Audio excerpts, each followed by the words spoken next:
Oke, ya. Nanti kalau ributnya di akhir kita potong. Di sini ada yang sedang edit video. Bukan Pak. Edit video Pak.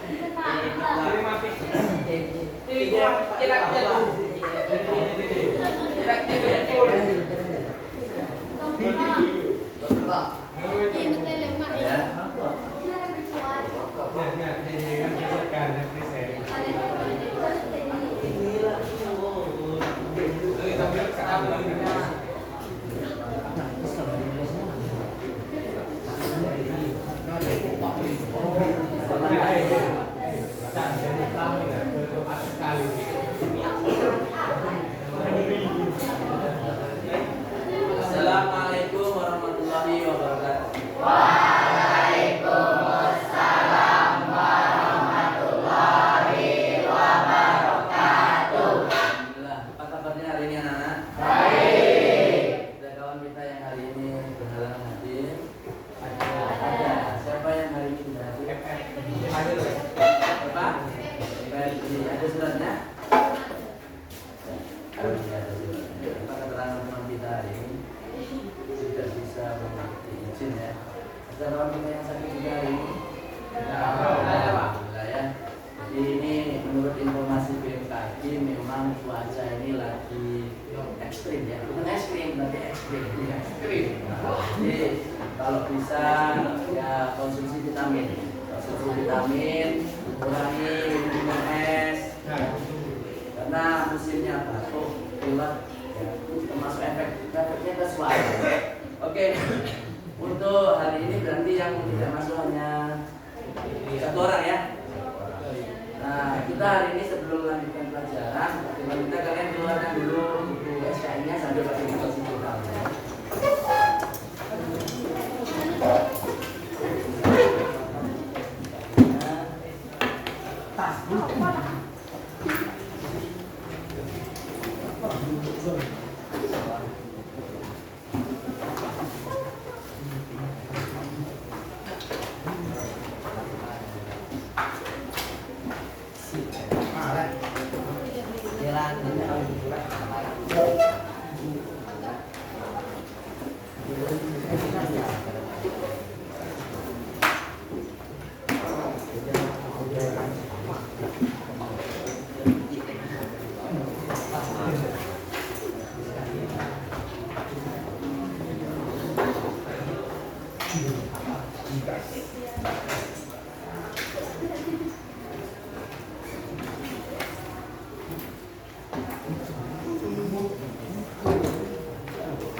Baik, kita awali pembelajaran kita pada hari ini dengan sama-sama membaca basmalah. Bismillahirrahmanirrahim. Pertemuan yang lalu kita sudah membahas masalah kerajaan ya. Kerajaan. Ada kerajaan-kerajaan apa saja yang kalian masih ingat?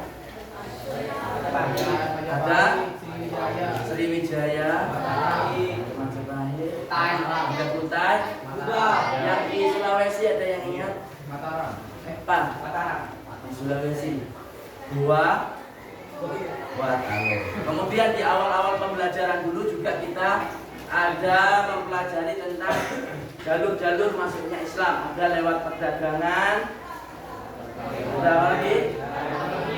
Ada perkawinan, politik, apalagi juga melalui jalur pendidikan. Nah, melalui jalur pendidikan inilah yang akan kita bahas lebih lanjut hari ini melalui materi peran pesantren dalam dakwah Islam di Indonesia. Nanti dalam materi ini Pak Dirman akan menjelaskan secara ringkas. Kemudian di dalamnya nanti Pak Dirman akan menyajikan sebuah permasalahan, sebuah kasus ringan saja sebenarnya ya. Nanti kalian diminta secara berkelompok mendiskusikan apa yang kira-kira kalian bisa berikan solusinya. Baik, kita mulai dulu. Kita lihat materinya dalam pembelajaran ini. kalian diharapkan dapat menganalisa peran pesantren ya, peran pondok pesantren, kelihatan tadi, ini ya, dalam pendidikan keislaman dan keaslian serta keterampilannya. Nanti kalian dapat melakukan presentasi melalui penyajian kegiatan pemecahan masalah. Nanti kalian diskusi, lalu kalian diharapkan menganalisa peran pondok pesantren dalam pendidikan keislaman dan keaslian di Indonesia secara rinci dan benar. Setelah kalian diskusi, kalian juga diharapkan nanti menggali informasi, lihat di buku, lihat di materi lain selain dari presentasi ini, untuk kalian membuat bahan presentasi ya, bahan presentasi pokok tentang pendidikan keislaman dan keaslian Indonesia. Nah, ini studi kasusnya yang kalian nanti pecahkan. Kira-kira bagusnya seperti apa? Orang tua Ahmad, kalian kan berapa sekarang?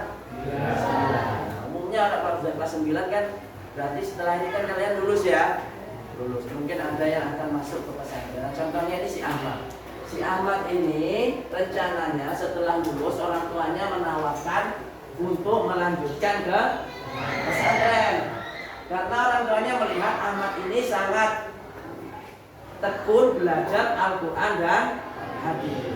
Namun di satu sisi Ahmad ini juga sangat pintar dan suka pelajaran matematika.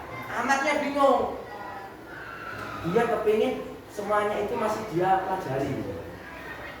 Ahmad bingung di pesantren itu belajarnya seperti apa, pelajarannya apa saja. Nah, nanti ini yang kita akan mau temukan dalam pembelajaran kita. Harapannya siapa tahu ada di antara kalian yang nanti mau melanjutkan ke pesantren, paling tidak sudah tahu gambarannya.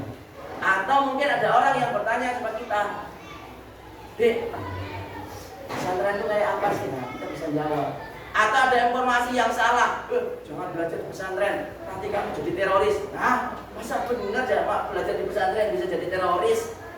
Nah, kalau kita tahu ilmunya, kita bisa menjelaskan, oh Bapak salah, Ibu salah, punya pengertian seperti itu. Pesantren itu bagaimana? Nanti kita lihat dari sini, ya. Jadi kita supaya punya pengetahuan yang baik tentang pesantren itu seperti apa. Kita lihat di sini. Nah, itu yang sampai situ gambar apa? Apa yang biasa seperti ini? HP ya. Biasanya di pesantren boleh bawa HP enggak? Enggak. Ya. Ada yang nggak boleh, ada yang boleh. Cuma biasanya yang boleh itu tetap dititipkan sama Bapak Satpam, sama ustadznya ya, sama gurunya. Nanti kalau umpamanya kehabisan sabun, kehabisan uang, bisa digunakan untuk telepon orang tua. Nah, kita lihat pesantren, pondok pesantren pendidikan keislaman. Coba dibantu dibaca oleh kawan kita ini. Apa namanya? Guntur. Mudah-mudahan hujan hari ini kan. Ayo, Tur. Pondok pesantren termasuk kayak Tur.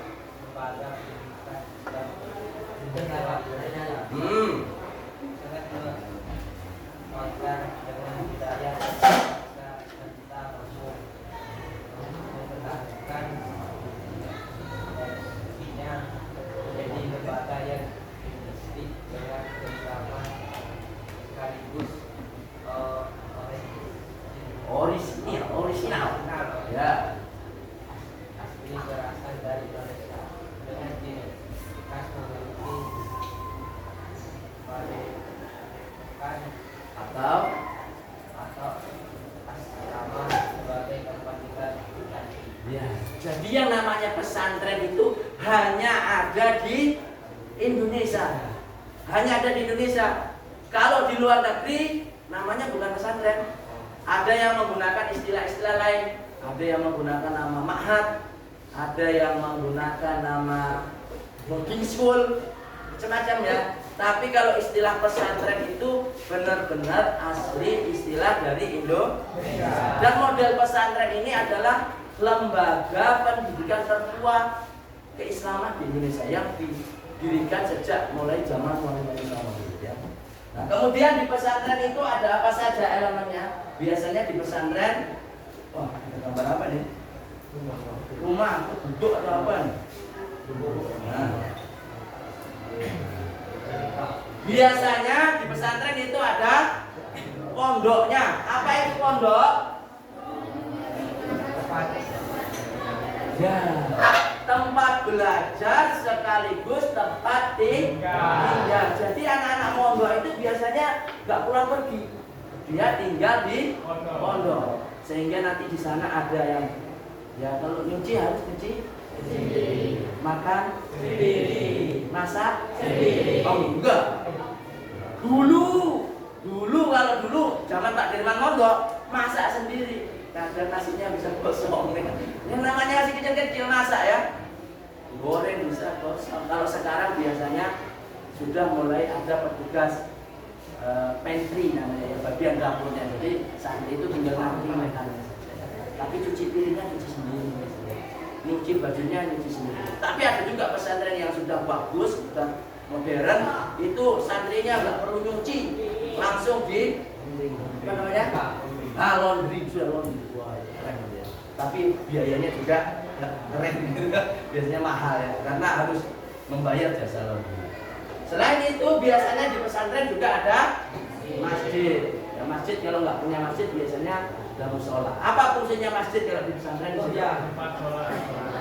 Sekaligus mendidik santri. Nah, kalau di pesantren itu biasanya santri itu dilatih adzan gitu ya. Dilatih juga jadi imam. Kemudian dilatih dia memimpin wirid-wirid. Beda dengan masjid-masjid kita. Kalau di masjid kita jangan belajar di situ. Nanti dimarahin orang kalau salah-salah ya. Jadi makanya belajarnya di pesantren. Nanti kalau sudah ilmunya matang bagus, nah baru di masjid-masjid yang digunakan oleh masyarakat. Biasanya kalau di masjid-masjid besar itu ya orang-orang yang sudah kemampuannya sudah tidak diragukan ya. Nah, mungkin kalau proses belajar biasanya di pesantren. Jadi kiainya nanti kalau ada santrinya yang belum bisa diajari. Kemudian selain itu ada apa? Nah, ini ciri khas kitab kuning, bukan nasi kuning. Ya, kitab kuning. Apa itu kitab kuning? Kitab klasik berbahasa Arab. Dan memang biasanya dicetak kertasnya itu berwarna kuning. Kalau sekarang umumnya kertas apa? Yang kamu tahu warnanya? Biru. Putih ya? Putih. Ya, kertasnya sekarang warna-warna biru. Nah, kalau dulu warnanya kuning. Memang kertas kuning itu apa namanya? Pertama dulu kertas itu paling yang ada duluan itu warnanya kuning, belum ada warna putih. Kemudian juga masih tulis tangan katanya. Tapi sekarang sudah teknologi modern, ada juga kitab-kitab berbahasa Arab yang warnanya putih. Tapi kalau pesantren pasti menggunakan kitab kuning, menunjukkan itu kitab-kitab yang ditulis oleh ulama-ulama terdahulu. Ya. Berbahasa Arab, tulisannya nggak ada huruf A, B, C, D, nggak ada. Yang ada huruf alif, ba. Ada yang memang tulisan Arab berbahasa Arab, ada juga tulisannya Arab tapi bahasanya bahasa Indonesia, bahasa Melayu. Misalkan kata-kata manusia, tulisannya ditulis pakai huruf A. Ma, mim, alif, nun, waw. Manusia. Jadi tulisannya Arab tapi bahasanya bahasa Indonesia atau bahasa Melayu. Ya, kita pilih. Nah, kemudian juga ada kiai dan santri. Ini istilah ya, istilah. Kiai itu siapa biasanya? Ya, orang yang mengajar. Gurunya disebut dengan kiai. Sedangkan anak-anak yang belajar atau siswa-siswanya disebut dengan santri. Jadi kalau ditanya apa itu santri? Oh, santri itu berarti anak-anak yang belajar di pesantren. Di Indonesia ada istilah hari santri ya. Selanjutnya, nah pengajaran kitab kuning tujuannya apa? Untuk mendidik calon-calon ulama. Adapun kitabnya ya ini kitab-kitab fikih, usul fikih, hadis, tauhid, tasawuf, akhlak, tarikh atau kita ini sejarah ya. Dan balaghah atau sastra Arab, bahasa Arab ya. Nah, modelnya atau metodenya ada dua yang digunakan, yaitu sorogan dan bandongan. Kalau sorogan itu siswanya atau santrinya yang baca, gurunya yang nyimak. Seperti kalau kamu ngaji Iqra itu, ngaji Iqra atau ngaji Al-Quran, kan kamu yang baca, gurumu nyimak. Nanti kalau salah ditegur ya, gurunya dengerin. Salah, oh salah kedua bilang. Nah, itu model yang sorogan. Artinya santri membaca kitab, kiai mendengar dan mengoreksi. Supaya harapannya nanti santri itu setelah lulus dari pesantren dia bisa lebih kitab. Sama kalau kita ngaji dulu kan, belajar ngaji, kita ngaji, disimak guru. Harapannya nanti supaya kalau ngaji sendiri itu sudah nggak salah-salah lagi. Nah, kemudian ada yang model kedua, metode kedua yakni bandongan. Nah, kalau yang ini gurunya yang baca, kiainya yang baca, santrinya secara berkelompok mendengarkan bacaan kiainya baca, menerjemahkan, kemudian menjelaskan isi dari kitab. Nah, model-model pesantren, nah, supaya nanti ini bisa menjawab, membantu solusi untuk si Ahmad tadi. Modelnya ada 3. Yang pertama pesantren salaf, yang kedua kholaf, dan yang ketiga adalah perpaduan antara salaf dan salaf itu maksudnya tradisional, hanya mempelajari kitab kuning saja, nggak ada kayak kita belajar matematika, belajar bahasa Inggris, belajar itu nggak ada, murni hanya belajar kitab-kitab saja. Nah, kalau pesantren modern dia kayak sekolah begini, sekolah umum, tapi siswanya itu mondok, boarding school istilahnya ya. Pelajarannya ya mungkin SMP, SMA gitu, tapi setelah itu mereka di pondok, tinggal di asrama.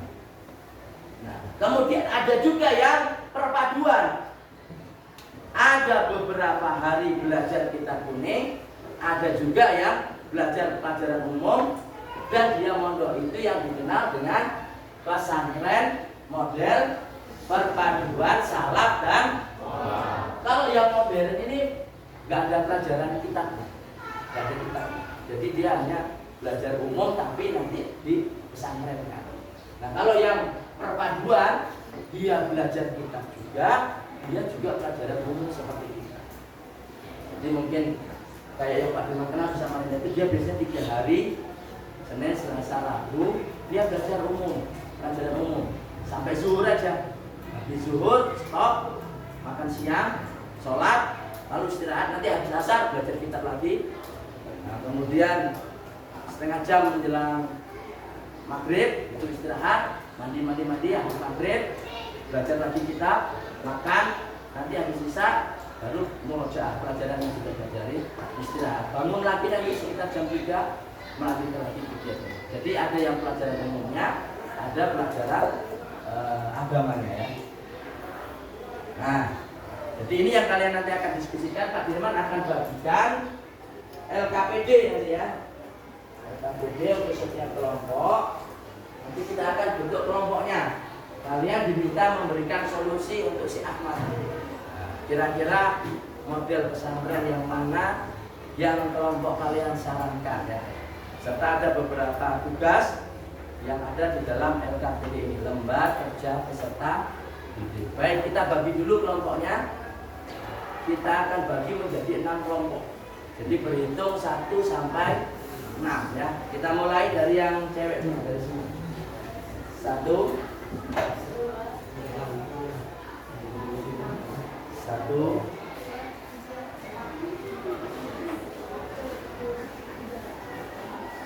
Oke ya, diingat nomornya. Ingat nomornya. Pak Dirman hitung lagi dari sini. Mulai 1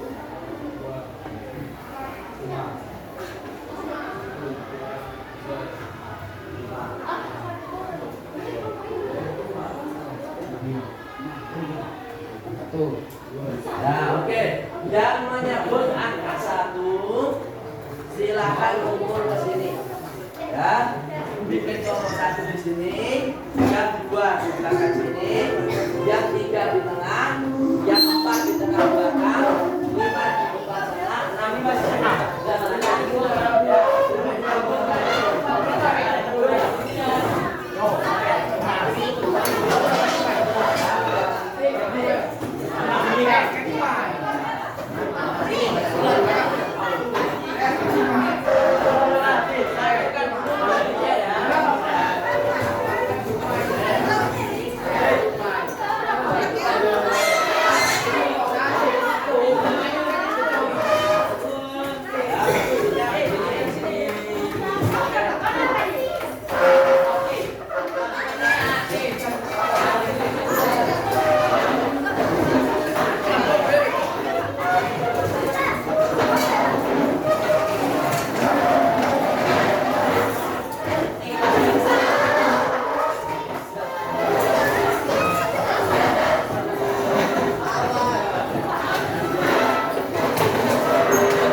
Oke, silakan.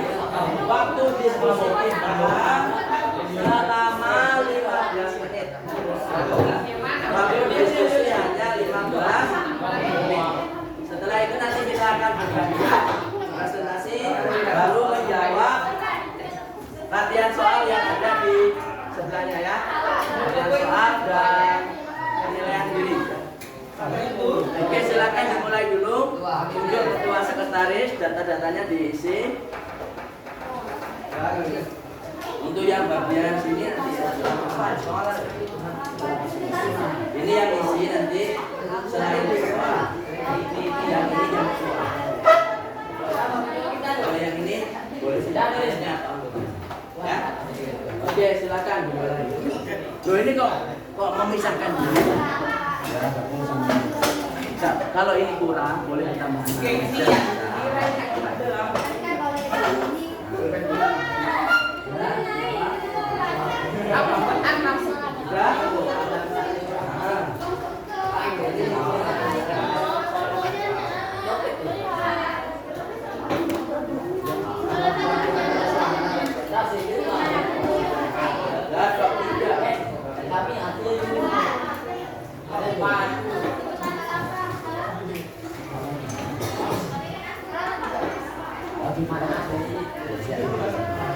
Oh my God.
Bentar ya.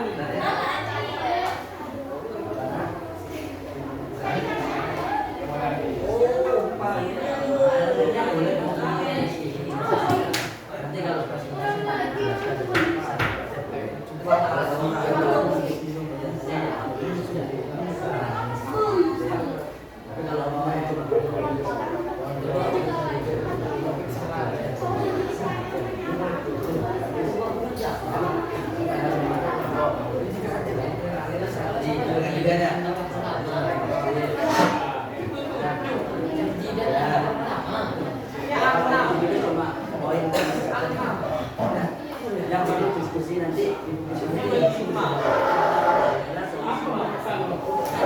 apa? Terus kenapa kalau kamu menyarankan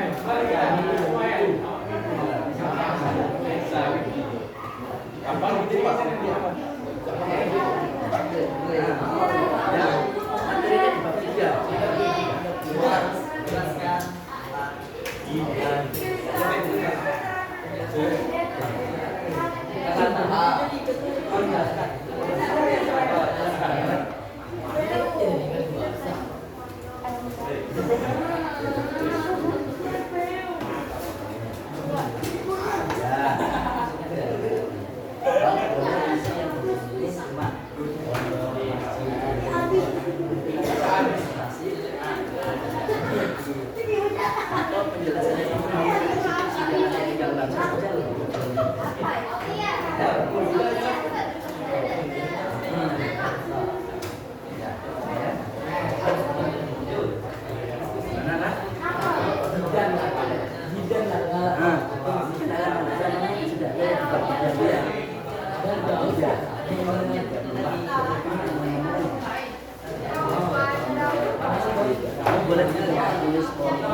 Penjelasannya itu kalau kamu bingung boleh juga kamu tulis di sini.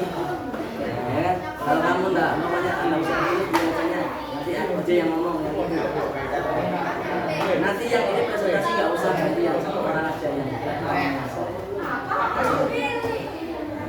nggak apa-apa. Jadi boleh kamu tulis penjelasannya atau cukup pointer-pointer saja. Iya. Kan ini kan tempatnya kan sempit ya kalau ininya kan mungkin kamu tulis ininya tapi penjelasannya kamu baca-baca aja. Yang penting ada penjelasannya. Yang nanti yang ini yang diskusikan juga untuk solusinya si Ahmad tadi. Ya, dia masuk ke sana. Terus kenapa kamu masih dulu? Melihat bagaimana kemampuan. Ya. Gimana? Nah, di sini.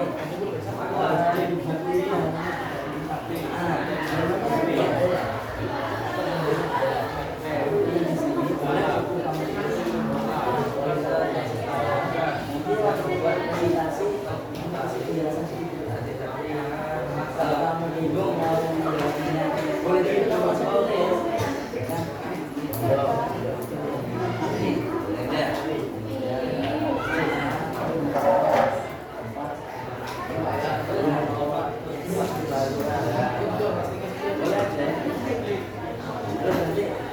Pembelajaran semuanya ada di sini.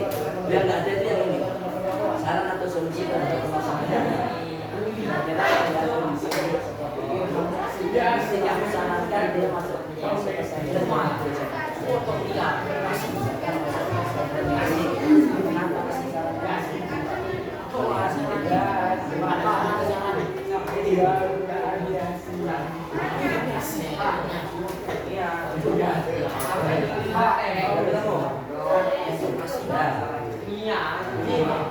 Kenapa kamu sarankan?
Iya, waktu diskusi tinggal 10 menit loh ya. Ya.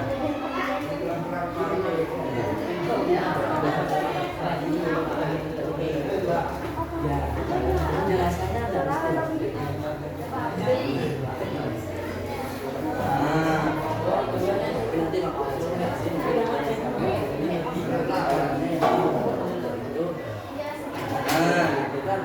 Dasar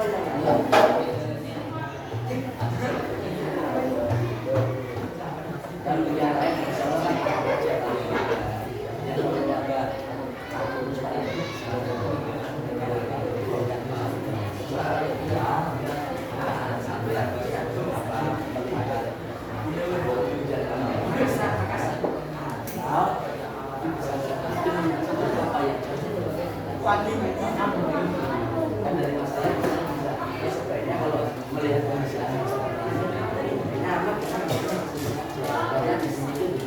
ini ada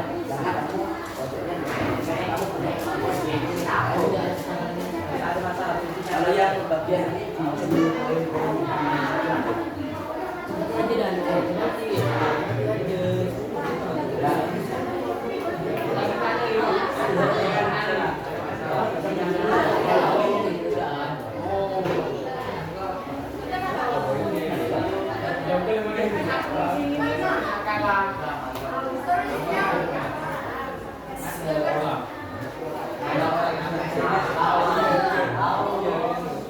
oh kata-katanya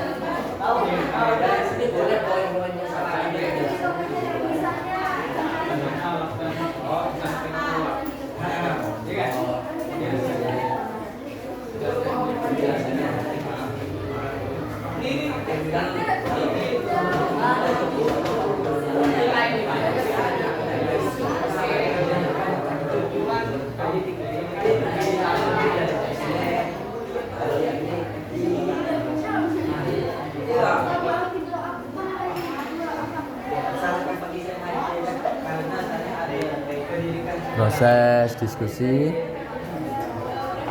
mencari elemen-elemen pesantren, metode pembelajaran dan model-model pesantren, serta membantu menyelesaikan permasalahan kontekstual untuk Ahmad yang ingin melanjutkan ke pesantren berdasarkan kemampuan dan hobi yang dimiliki oleh Ahmad.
Kalau memang ragu nanti ngomongnya bebotan,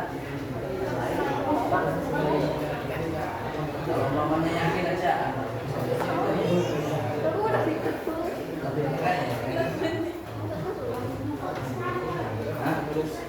Ya yang kira-kira suaranya nyaring jangan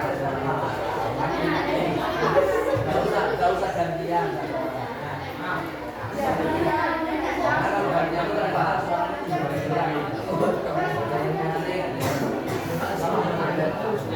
yang presentasi satu orang aja ya.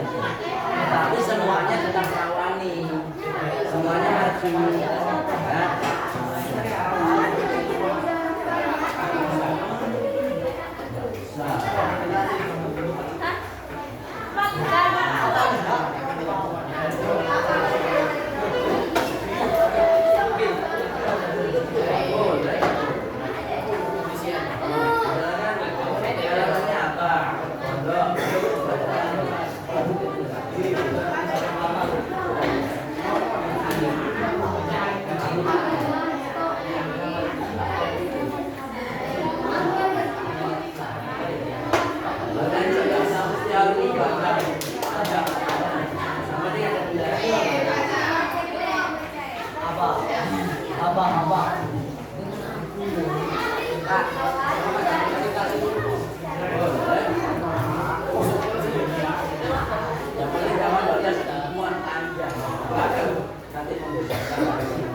Oke ya, waktu kita tinggal 7 menit untuk presentasi ya.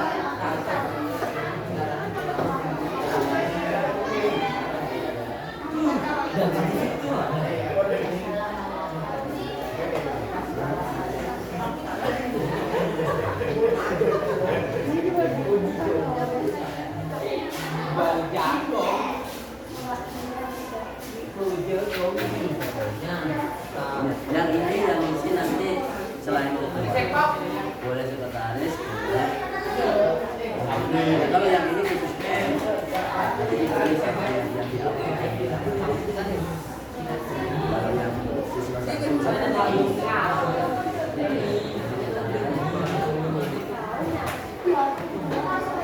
satu oh ya masih. Tapi nanti setelah sesi pemanasan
presentasi.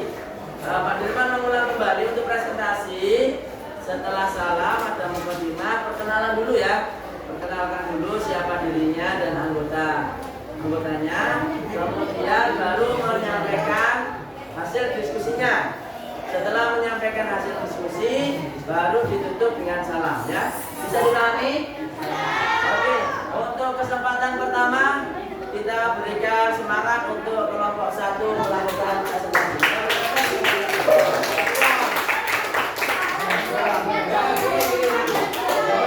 Semua kawan-kawannya menemani.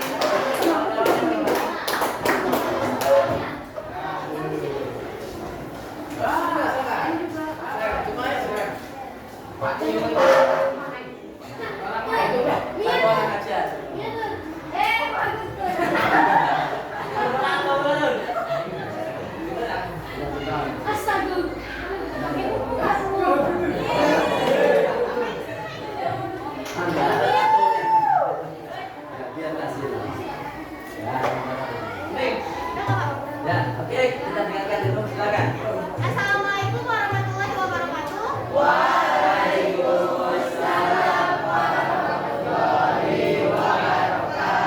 Perkenalkan, kami dari kelompok 1 dan nama saya Celia Zara Farandra. Iya Nurenda. Kami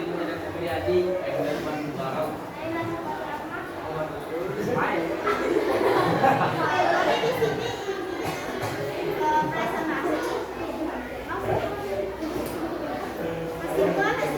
kesimpulan hasil diskusi saya dan teman-teman saya elemen pondok pesantren.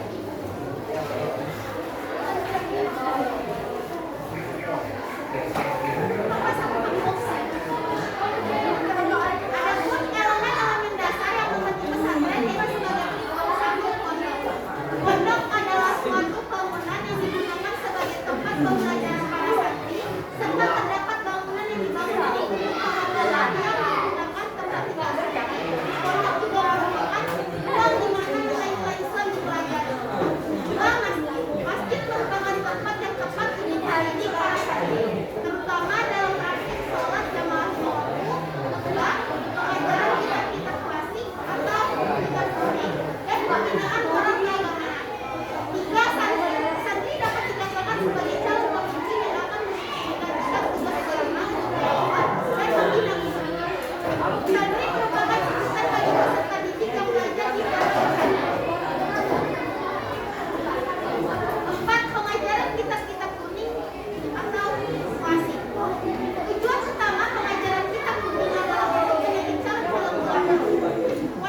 Waalaikumsalam warahmatullahi wabarakatuh.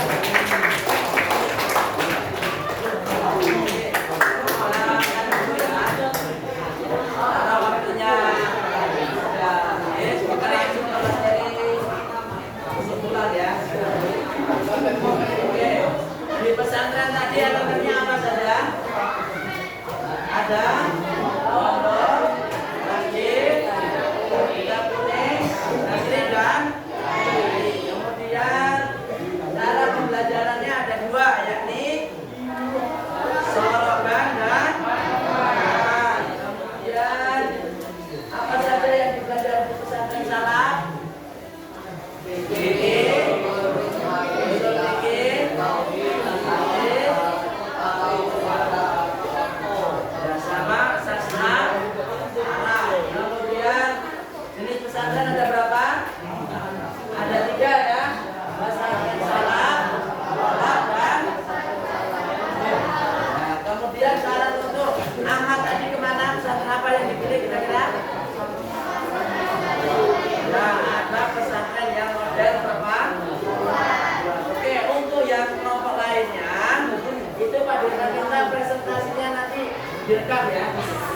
Nah, direkam, videonya diupload di YouTube. Sudah punya channel YouTube kan? Kalau nggak punya channel YouTube, diupload di Facebook.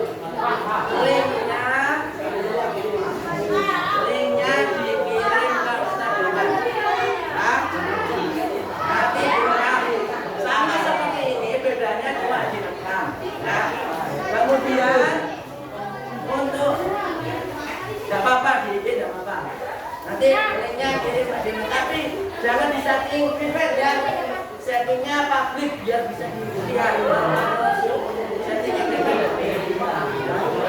Nah, kemudian untuk pembelajaran kita di pertemuan yang akan datang, kita akan membahas pesantren sebagai media dakwah ya.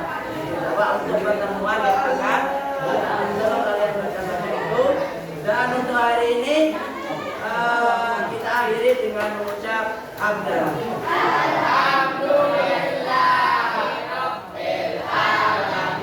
Kemudian yang ada instrumen penilaian itu silakan dikerjakan nanti setelah selesai dikumpulkan ke Ustaz untuk bagian penilaian. Oke, terima kasih. Assalamualaikum warahmatullahi wabarakatuh.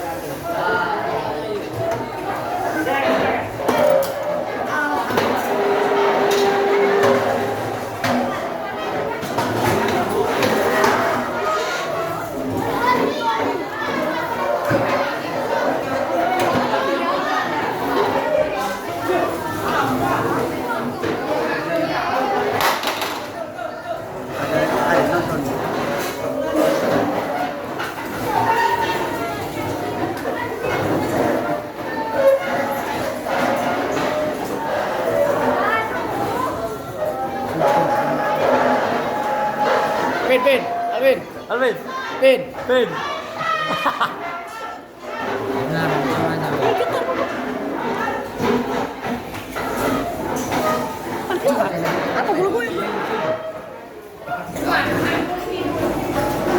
Jumpa aku lagi dia.